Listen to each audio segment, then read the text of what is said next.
The first doses went on the same day to Ghana and Côte d'Ivoire. And it was really a pivotal moment from which we've been building. COVAX has shipped 437 million doses to Africa out of a total of 1.19 billion doses in total to 144 countries across the world. And the pace continues. This includes expected deliveries today to Angola, Nigeria, Sierra Leone, and Algeria, for example. Over the past year, as has been alluded to, there have been many challenges and many lessons learned. In 2021, we experienced supply setbacks, which meant that countries did not receive doses as quickly as we would have liked. But today, I'm happy to say that COVAX is operating under a bit of a new paradigm with current supply that is now able to meet demand.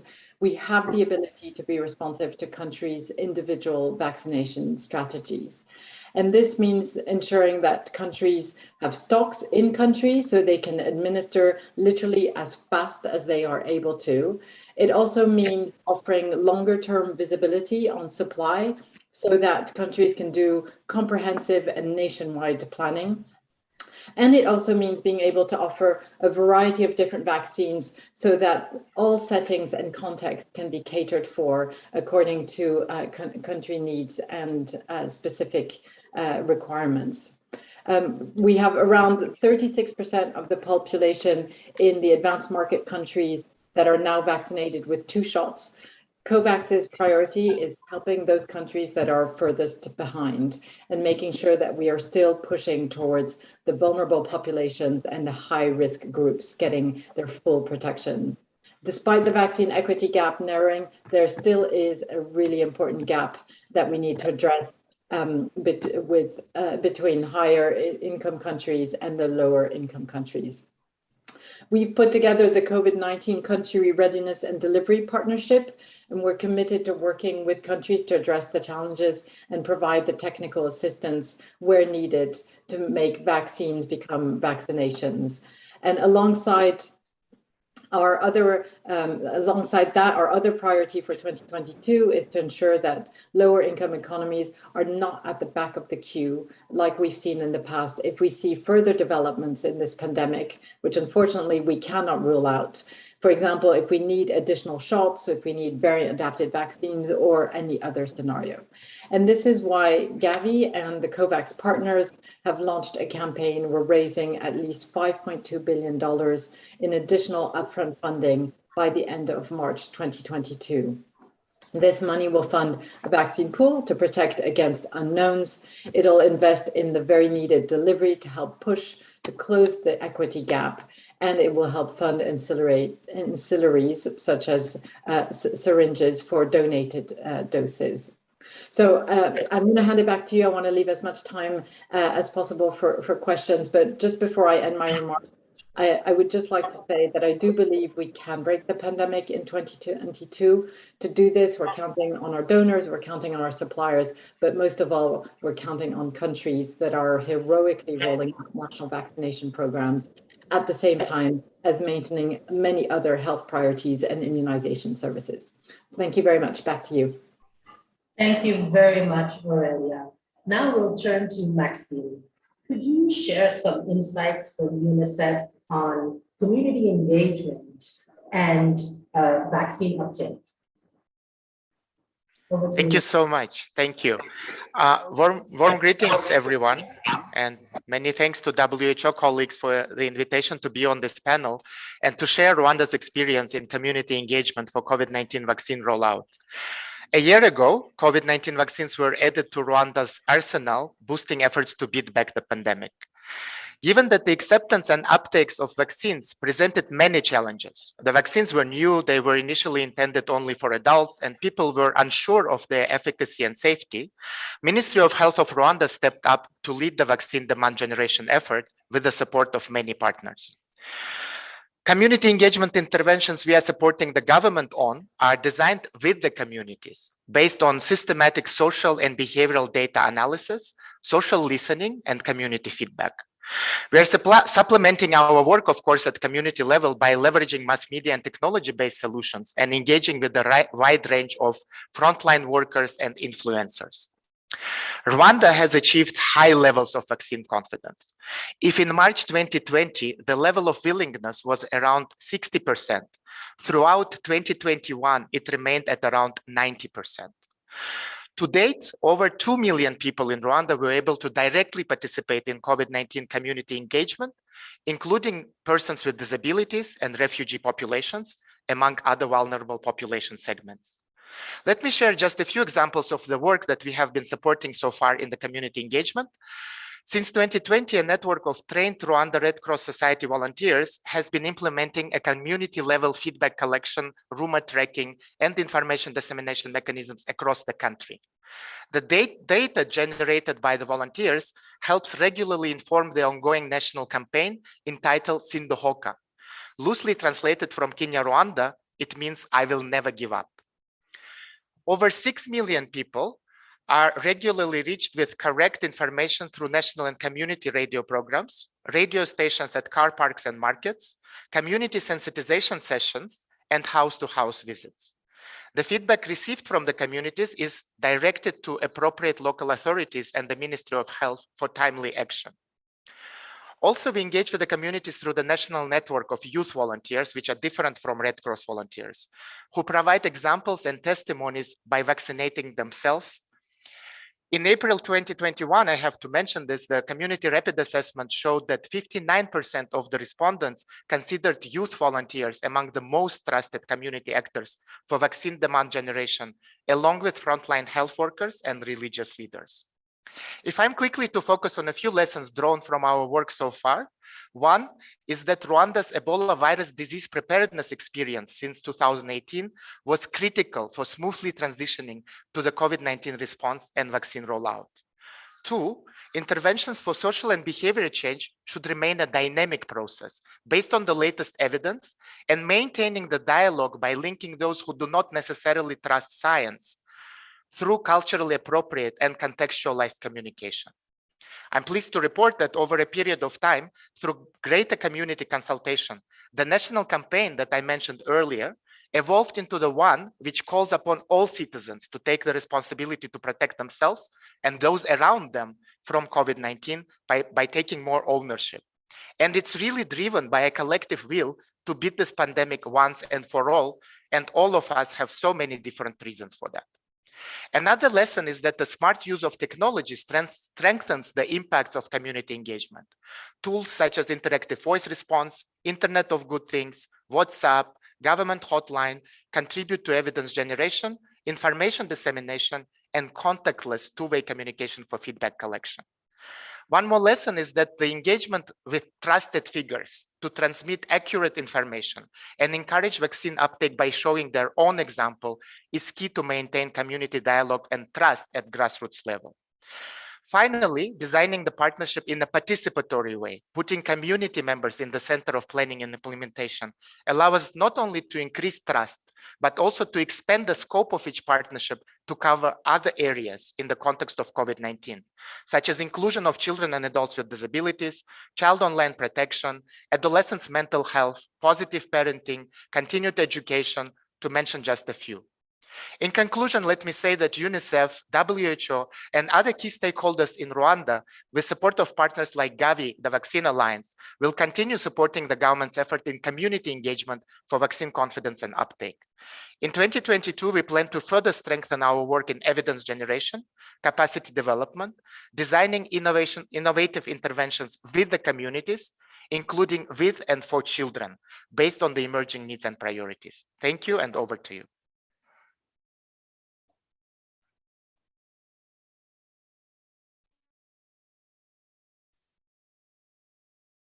You're on mute, Binta, I think.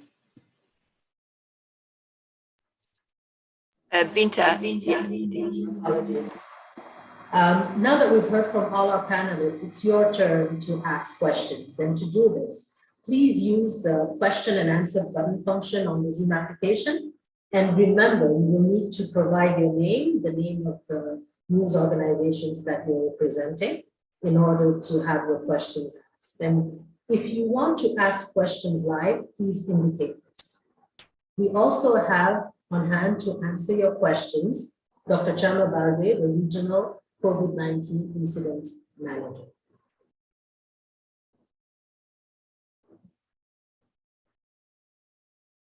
The first question is from James Chege with Reuters in Johannesburg.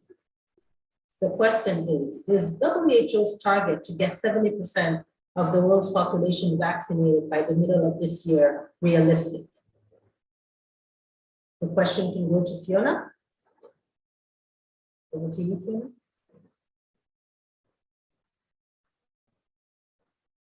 Thank you very much. And that's quite an interesting question.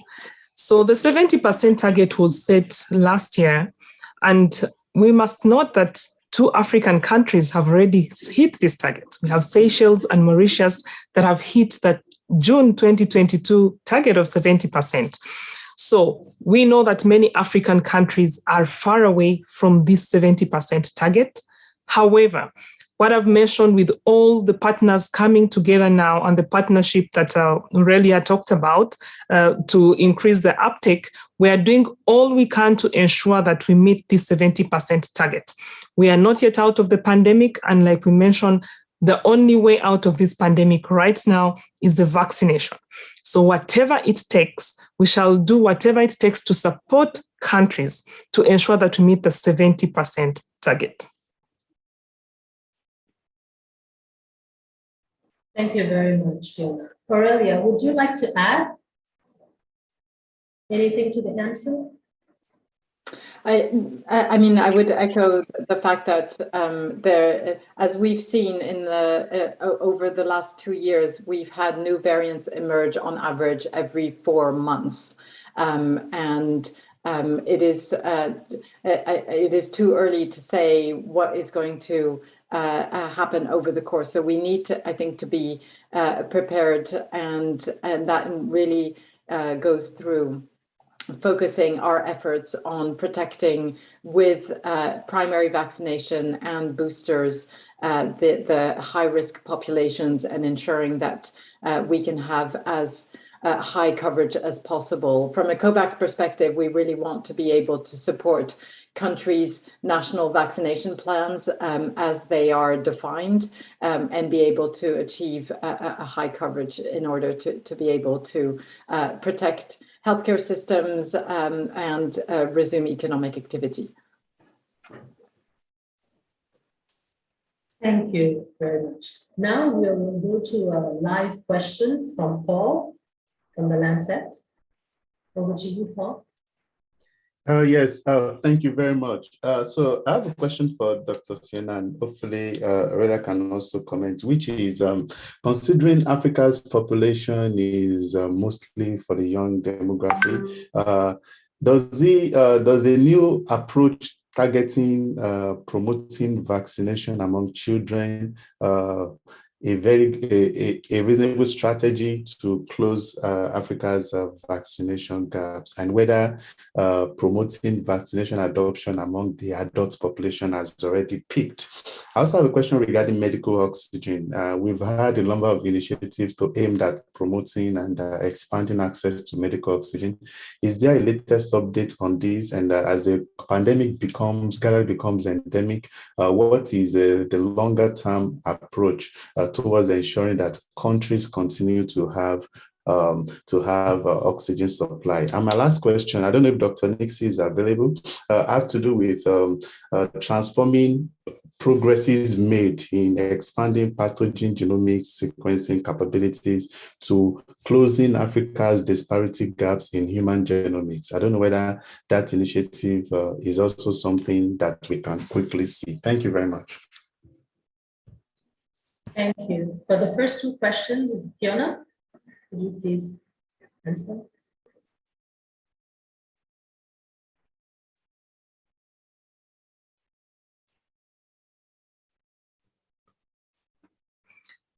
Thank you very much for those questions, Paul. So with the African population and demographics, definitely this is a discussion we've held over time, given that our population is generally a young population. I don't know if I would like to reiterate the WHO SAGE roadmap. The Strategic Advisory Group of Experts has the latest roadmap.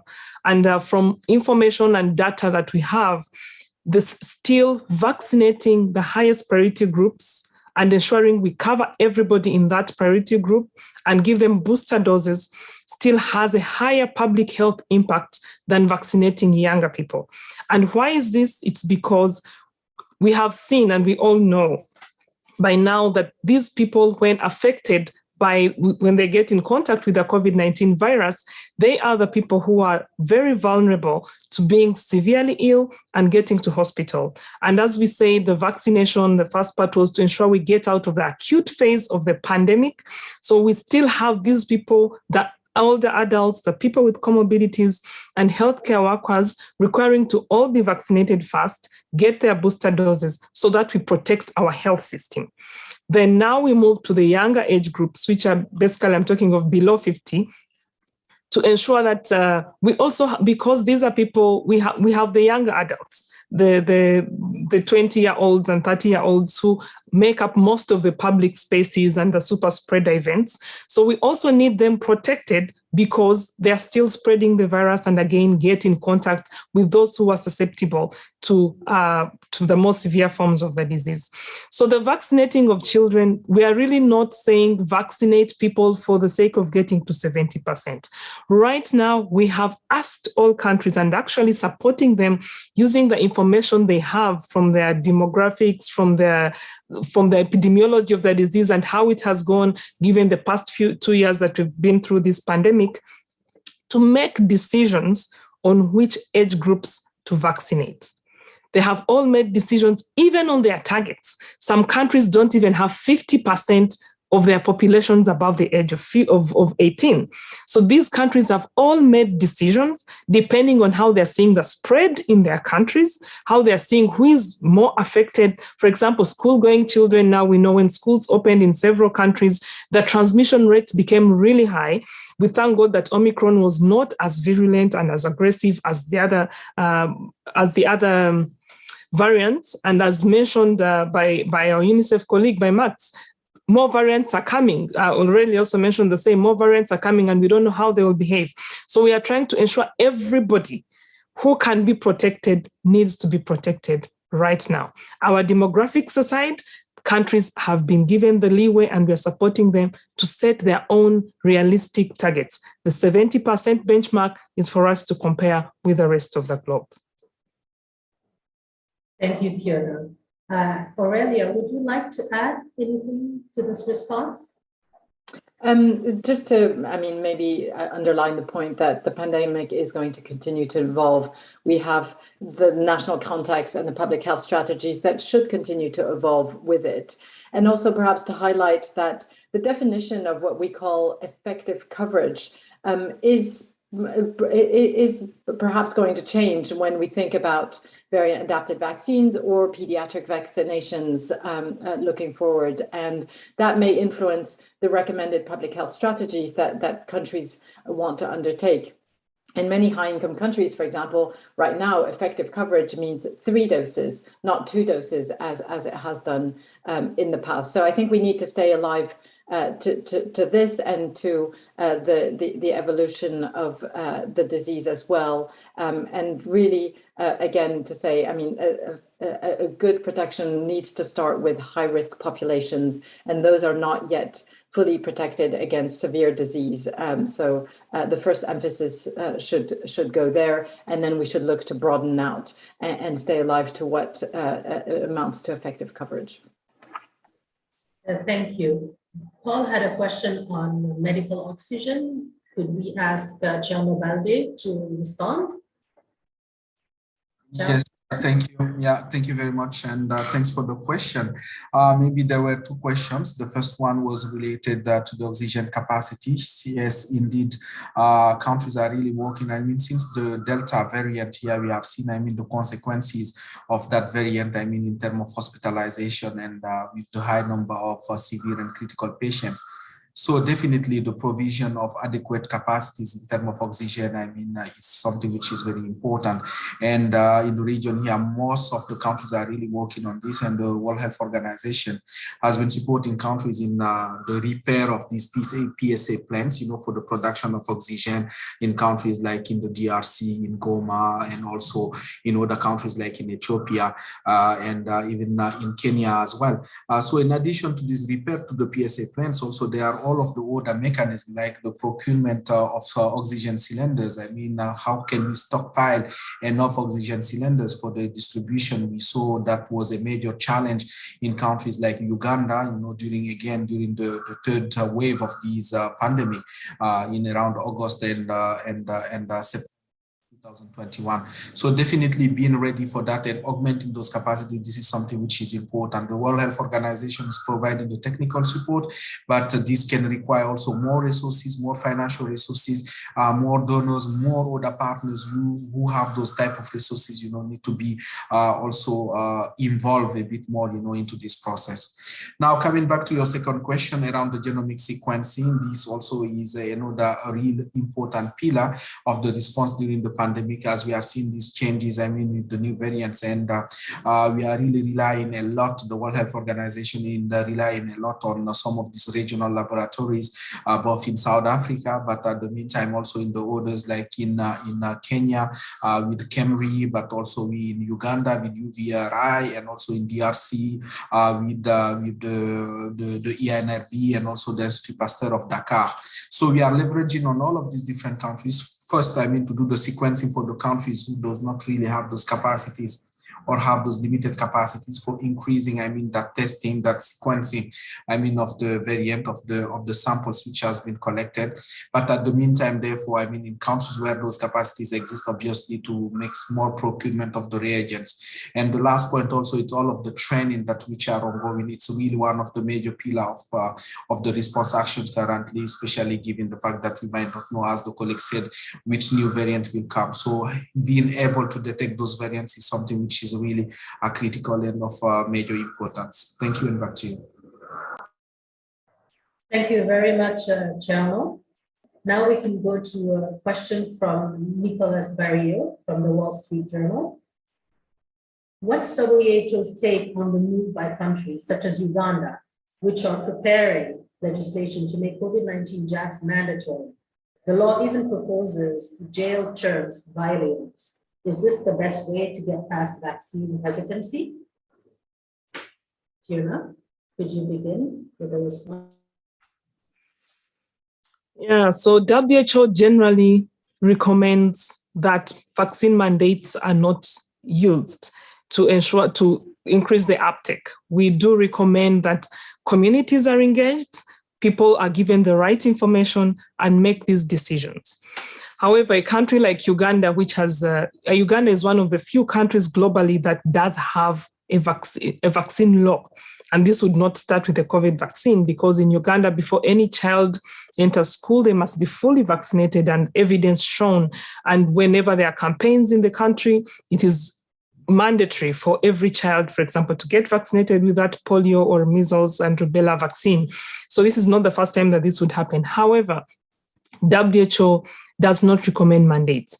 We need to differentiate between public health mandates and also targeted mandates. If there are mandates that, for example, healthcare workers working in a particular health facility that is a COVID treatment unit need to be vaccinated, that is different also from putting mandates that are being restrictive to the total population, to the public, and asking everybody to get vaccinated or else you'll be imprisoned. We still encourage countries to ensure that communities are engaged. When people do understand and get the right information on why they should get vaccinated, normally they will give in to these vaccinations. So the mandates aside, we request countries to really engage communities, just like we had from Marx and what happened in Rwanda, and increase the public confidence and trust in these vaccines before mandates are used. Mandates should really be a last resort to getting people vaccinated. Thank you very much. Could I ask Maxime, would you like to add to this response? Thank you so much. I think the discussion in general is a bit out of scope of my of my mandate as social and behavioral change. But what I'm happy to say is that I totally support what Fiona was saying, Dr. Fiona is saying, and I'm so happy that here in Rwanda, we are enjoying such a level of confidence. And I hope that it really, the success ingredients are really there and we have them. And mostly it's going with trusted figures, going to the communities and having this open dialogue.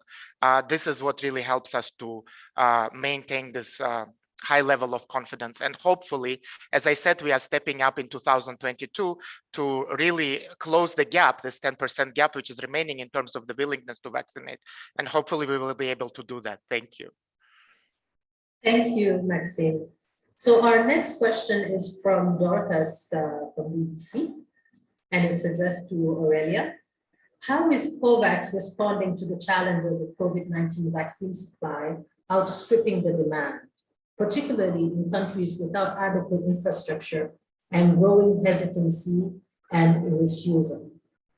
There's also a second question. Eritrea still remains the only country to not administer vaccine. Has any headway been made in this country? Over to you, Aurelia. Thank you very much for the question. I'll take them in turn. So I guess, first of all, I mean, the question is not if countries want vaccines, but rather when they want vaccines, how many vaccines they want, and what kind of vaccines. And this picture is constantly evolving as the pandemic evolves, as the public health recommendations evolve, as I mentioned before, the definitions of effective coverage. So understanding this and monitoring over time is really going to be important in terms of successfully matching supply with demand so that we can support countries' objectives in a way that meets their needs. And that requires flexibility, it requires options on contracts, very close communications from countries, and very importantly also transparency and collaboration from the manufacturer perspective. Having said that, so now we're in a good position where we have supply that is flowing into the countries. And to your question around what we can do is to turn these vaccine supply into vaccinations. We have at the country level the COVID-19 Vaccine Country Readiness and Delivery Committee, which is working tirelessly with the governments and partners to really directly accelerate the vaccine rollout. So focusing on the priority areas that are going to help with bottlenecks, for example, cold chain, ultra cold chain when it's required for certain vaccines, the risk communication, the demand generation that Maxime spoke to very well, and very much recognizing that each country context is unique. And we have to look to support the increase in coverage rates across the continent in a way that has tailored support and focuses particularly on the countries and the regions that are most needed. So we've been really combining our resources. We have a global delivery coordination partnership. We're bringing together key partners with the African Union, with the World Bank to help accelerate this delivery and increase the throughput to vaccines. To the question on Eritrea, so Eritrea is eligible to receive COVID-19 vaccines through the COVAX Advanced Market Commitment. While Eritrea has not yet accessed doses through COVAX, we are absolutely ready and stand prepared to assist as and when circumstances would allow Eritrea to do so. And that's the case for all the lower income countries and territories that qualify for our support. Thanks. Thank you very much. Fiona, would you like to add anything? I think I'll say something on Eritrea. Indeed, we have gone ahead we've been engaging Eritrea since the beginning of vaccinations, since actually at the end of 2020, when most countries had applied to join the COVAX facility. And Eritrea, like Aurelia said, is one of the countries that does qualify to receive these vaccines and subsidized and free vaccines, whatever you see other lower income countries receiving. but we've not had headway. Just a few weeks ago in January, the UN heads in Eritrea, of the heads of the UN agencies called the UN country team, did meet to discuss this issue of COVID-19 vaccination in Eritrea. We know it has been taken to the highest levels in the government. It's been there, but now they have forwarded it again, and we still are hopeful and waiting to hear from the country to see what decisions have been made. And as Aurelia said, all partners, everybody, COVAX is ready to ensure that as soon as Eritrea says yes, everything is in place to help them quickly accelerate their vaccination. Thank you both, Aurelia and Fiona. Now, our next question is from Ruth from the New York Times. Dr. John Nkensa-Gasson was quoted by the American magazine saying the following: "Look, let's pause and avoid the risk of sending so much that it gets expired, and then clear this and put our efforts in taking these ones up so we can now see how many people have actually been immunized. And then maybe now you can look at the next wave of donations. What do you make of this? Should vaccine donations to Africa be put on hold for the moment?" We'll begin with Fiona. Again, that's a very interesting question. Like Aurelia mentioned, we have now moved from what we used to have with us giving vaccine doses to countries to a country-owned program. The countries are telling us how many doses they need, what type of doses will work for the vaccine will work for them, and when do they need them. And this is how the shipments are being made, even those that are coming in as donations to COVAX or to others. We first consult with each country. Right now, actually, there's a platform where all countries have told us how many doses they need, what are their preferred vaccine types, and most importantly, we engage with them on a daily and regular basis. When do you need these vaccines in the country?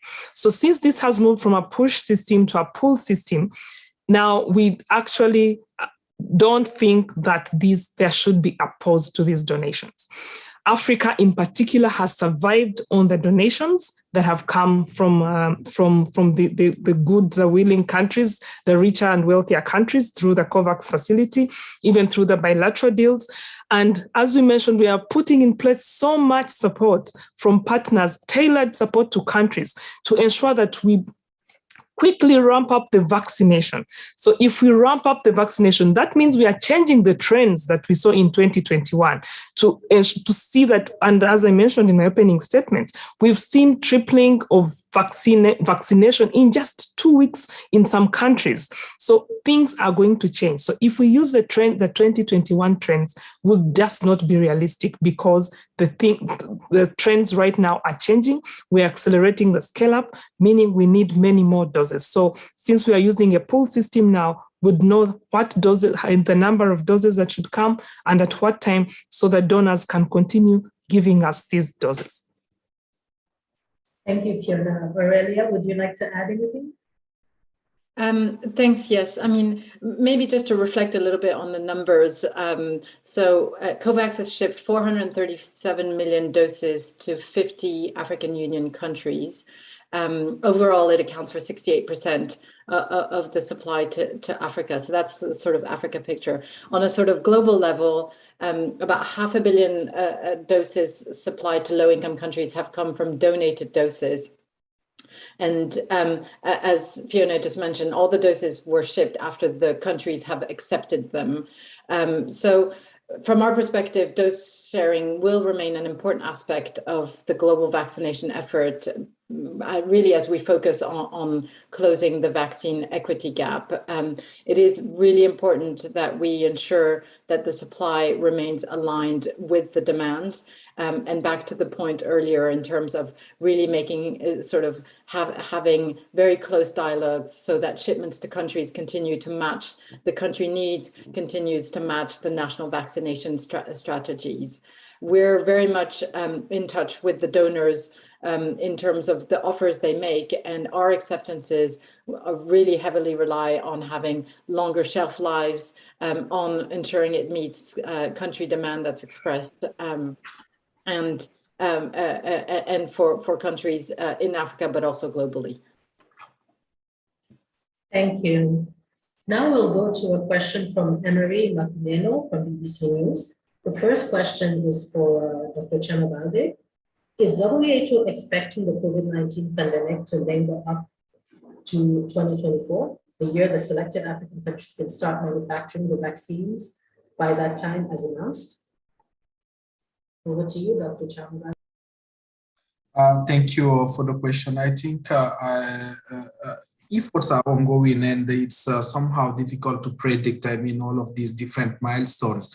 But I think the most important point here is just really to put all of the efforts and all of the resources, I think, really to have, the required capacities, especially here in Africa, where we are facing those challenges of getting, this immunity, this herd immunity, given, the low level of vaccination, but to have all of the capacities to respond to any type of situation which can happen. And since we have seen, for the past three waves, the African countries have been able, at least, to demonstrate a certain level, I think, of capacities, given the low number of cases, low number of deaths, despite all of the challenges that we have in terms of health information. But at least, we have not seen any major and very, very, very concerning situation, as we saw previously, in other regions. So at this point, I think all of the different efforts we can try really to make them, and this is what we are trying to do at the World Health Organization, obviously in close collaboration with our member state countries, to have really some kind of means and resources, and capacities, for really trying at least to handle as much as possible, the situation which might happen. And obviously, if the situation become worse and worse, that's another story. But at least, as far as we can, to have those capacities, I think this is something that we are working on, and that we are encouraging countries and partners to come and join us, to do that endeavor. Thank you, and back to you. Thank you very much. So Emery's second question is, where are we in terms of sharing intellectual property by pharmaceutical countries? And I'll ask Aurelia to take this question. Thanks. Indeed, I think maybe just to take a step back around the question that intellectual property is really one around addressing all of the bottlenecks and barriers to access, and to making sure that we can have vaccines at scale as quickly as possible to all countries who need them, and not just those who control the research and development and the production and can afford to do so. So I think there's a couple of different aspects here. I think one is around what's going to be able to increase access quickly, and in the shorter term, it's around thinking about the lessons learned that we've had last year, for example, around export bans, and making sure that we are not in a situation, if there was, for example, a variant adapted vaccine that in future that was in short supply, that we don't fall back into issues of having restricted supply for things like export bans. The second item is really around supporting around technological transfer. And then it's sort of the longer term perspective are around intellectual property. And it's not just intellectual property in terms of making vaccines, it's also the know-how, given the complexity of the biological process. So I think those are all levers that need to be looked at. I think recognizing that they have stronger effects in the shorter, medium, or long term. So from my perspective, we should really look to see how we can address the collection of barriers to access, so that we can have longer and sustainable access to vaccines at scale over time. Thank you, Aurelia. Our next question is from Alexander Winning with Reuters in Johannesburg, and the question is addressed to Fiona. When WHO announced the first 6 African countries that will receive mRNA technology as part of its tech transfer project, the countries were named, but not the companies or institutes in those countries. In South Africa, we understand it's Biovac that will be receiving the technology. Could you say which companies or institutes in Senegal, Nigeria, Kenya, Tunisia, and Egypt will receive it? And secondly, were there any countries that applied and were rejected from the mRNA technology transfer? Over to you, Fiona. So thanks again for that. We need to note that the South Africa hub has been ongoing since June 2021, and that is why we all know which company it is.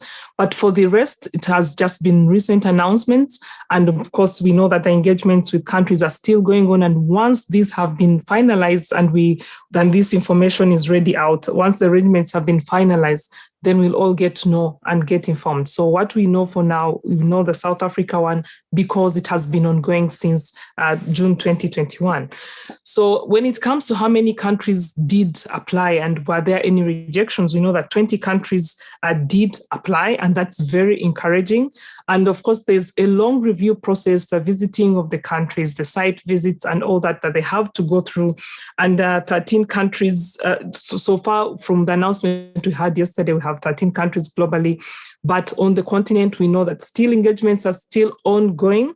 We don't know if any rejections have gone on, but we know that the engagements with countries are ongoing, the assessments or the paperwork that is required, but also the visits to the countries and political engagements that are ongoing. And it's also encouraging to know 20 countries applying from the continent. That is such a big number. Thank you very much, Fiona. Our next question is from Bettina Ruhl from German Public Radio, and the question is addressed to Chairman Barle. Populations react differently to coronavirus. I wonder if African countries should also develop their own future responses to pandemic. It is very likely that there are more to come, because what works for Europe and the global north does not necessarily work for Africa. Do you think that future responses should be more nuanced and involve African governments? Over to you, Chairman. Thank you for the question, but I think already this response were already, somehow quite well, designed and adapted and contextualized, to the African, countries. So there's no really a kind of, response made from elsewhere and coming just to be imposed to Africa. No, that's not how things work. Here, we are having kind of, ministries of health, which are, and obviously with other sectors, involved into the planning process of the response plan, and obviously with the support of some of these international organizations, such as the World Health Organization, knowing more what is happening elsewhere. So we come and then we support those countries, in tailoring, the response plan. So I think this has been also one of the particularity which might need to be probably more, documented and more informed. But it's probably one of the main point also here in Africa. Africa has its own characteristic. Africa is used, somehow many African countries are somehow used to handle some of these outbreaks. Here in the African region, the World Health Organization, we are used to handle almost 100 number of public health events on a yearly basis. So there is a kind of, habit and capacities, at least, of way of handling this type of outbreaks. And when we take the example of these past major outbreaks like Ebola, Lassa, and cholera. So definitely the response, of the African countries to this pandemic here also, was based on those habits and those knowledges and those capacities, obviously with many limitations, obviously. But again, so just to mention that there's no really kind of, already designed response plans. We cannot support that as a kind of scientific organization. That the realities in all of the countries, even within one country, can be different. So it's really important that we have all of the different actors, involved into the planning exercise, but also into the implementation of those planning or of those plans, for responding to this pandemic. So definitely, yes, Africa has to have their own plans, and definitely we also need to accompany them, in the implementation. Thank you. Thank you very much, Sharon. Our next question is from Kamaliani Moga, a freelancer, and the question is addressed to Fiona. At the current rate of vaccination, when is Africa expected to vaccinate 70% of its population? Over to you. If things continue the way they were in 2021 or how they were at the beginning of the year, Africa would only, as we had projected last year, Africa would only meet our 70% target, probably mid-2023. However, mid-2024, August 2024. With everything that we've put in place now and where we are currently using the baseline where we were at the beginning of 2021, by early next year, we should be able to meet the 70% target. With all partners on board, all boots on ground, the partnership has come in where the coordination of partnership is now on together. We are one country team in the countries. Every partner knows which plan we are following. We are all using one budget, looking for resources in to fill the same gaps so that we stop the duplication of efforts. Once all that has hit the ground running, we believe that the scale up with all the manpower we've sent to countries will drastically change. So by I think it's early 2024, actually, the projections that Africa will meet the 70% target. Keeping in mind our demographics, like we mentioned before, and the evolving nature of the science behind these vaccines. Shall we need pediatric vaccinations? Shall we not need pediatric vaccinations? Keeping in mind that most of Africa's population is young, the targets that countries have set for themselves are much lower than the WHO targets. We have countries that, for example, have set to vaccinate 50% of their populations by the end of 2022. And that is what is feasible for them, given their geographical terrain, given what is happening politically in their countries and all that. So we know that different countries are at different levels, but as a continent, by early 2024 is when we shall meet this target. Thank you very much, Fiona. Aurelia, would you like to add anything? Thank you. I mean, I think what I would say is, it's been a difficult start in 2021, as we've sort of reflected on. And now that we're very much, in a position where we have predictable stock in country, we can provide advanced visibility on supply and on allocations. This really helps countries in Africa to really dramatically accelerate their vaccination programs. And so I would really sort of urge to think about, in terms of helping to increase coverage and meet the targets that countries set for themselves, whether it's in line with the 70% WHO target or a lower or higher target. We're into a new phase where the supply is adaptable and flexible to really be able to respond to countries' needs. So as we look into the remainder of the year, we can really and ought to really be pressing forward in terms of acceleration and getting to high coverage rates. Thank you very much, Aurelia. Now we'll take a question from Estelle Chiron from Reuters.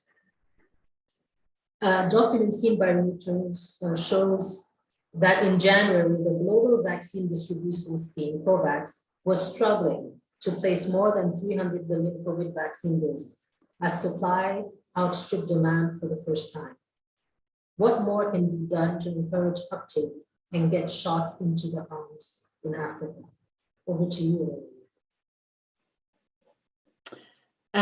Thanks. I mean, I think we touched on this question before, really, in terms of how we work with countries in terms of getting the right vaccines at the right time in the right quantities. And now that we have supply that's flowing into countries, how we work with the structures that have been put in place. We have the COVID-19 Vaccine Country Readiness and Delivery Committee. We have a very close collaboration with the governments and the partners, systematically looking at the different bottlenecks. So from the logistical issues in terms of ensuring that doses can be warehoused and the cold chain properly maintained, to the community engagement, to the healthcare worker training. So we've deployed, and we, as part of the $5.2 billion request that we have, we are looking for delivery funding very much to support the optimization and tailored solutions to countries to be able to support the rollout and really help increase the current acceleration. As Fiona just mentioned, the current vaccination rates and the throughput that we're seeing at the moment show that it would be a very long effort. And so what we need to be doing right now is really being able to secure funding so that we can help countries with the right technical assistance and really have an inflection curve in terms of the throughput so that we can increase the coverage very rapidly and have that increase of demand, which now can be met with the supply that's available. Thank you very much, Maxime, would you like to add anything on community engagement regarding this question? Thanks so much. I think the only thing I really can add to this is I think Aurelia covered all elements of what is required. And when it comes to community engagement, I just want to reiterate that community engagement and risk communication is the integral part of the national vaccine deployment plan of every country. And it should be strengthened as much as possible. The only thing I want to add is that we really need, as communicators, we need to understand what works in the context of a certain country, in the context of a certain population segment or a group. And then really, then our communication becomes meaningful to the people that we are trying to engage into the dialogue. Thank you. Thank you very much. We are coming to an end to this virtual press conference. Now, I'd like to turn to our panelists and hear any final remarks or messages. Let's begin with Maxime. Thank you very much again, and thanks for giving the space to touch upon the importance of risk communication and community engagement and the role it plays in this as a sort of a small mechanism in this bigger mechanism which we've been talking about today. And we are happy to continue our work. And again, thanks to our partners, to WHO, to Agavi, the Vaccine Alliance, and many other partners engaged in our work and supporting us. Thank you. Thank you, Maxime. Over to you, Aurelia, for some final remarks. Thank you very much. I really appreciate you having me here today. Just to say that we need the support of all the stakeholders to break COVID now, to be able to pivot quickly to address any future evolutions, helping countries meet their national targets, their leadership ambitions as well, and maintaining the flexibility and the responsiveness that's required to be prepared for risks, for future unknowns, and that will require the support of all stakeholders. Obviously, our donors, we have a $5.2 billion request ask, the manufacturers who create the supply, but of course also the AMC participating countries who are really doing heroic efforts in terms of monitoring, communicating, expanding their absorptive capacity, and also protecting their routine immunization and their other health priorities. Thank you. Thank you very much. Over to you, Fiona, for a final message. Again, I would like to thank my two fellow panelists, Aurelia and Maxime, for joining us, and always a pleasure to have our partners with us on this. I just want to reiterate the fact that COVID-19 vaccination is basically our last shot at getting out of this pandemic. The pandemic continues. What we see now as a slow move now of the number of cases and hospitalizations should not make us relax and relent and think that the pandemic is over. The pandemic is still ongoing. We know that this is a virus. It will replicate, it will mutate, and we could have more dangerous mutants. So we need to ensure we've protected as much as possible the priority populations to ensure that whoever is eligible to get the vaccine, please go ahead and get your vaccine dose. Like we've heard from Aurelia, the vaccine doses are now available. We left the history of no doses in the past. We now have sufficient vaccines to give everybody. All partners, all hands on deck to ensure that we have this push to get out of this pandemic to increase and scale up our COVID-19 vaccine uptake. We have sent troops to the countries to support the ministries of health. The ministries of health are willing to also work with us, with the partners. The funding is available. The partner coordination is available. Let's all ensure that we get our hands together to ensure that we get the African population where the rest of the globe is by mid-June 2022.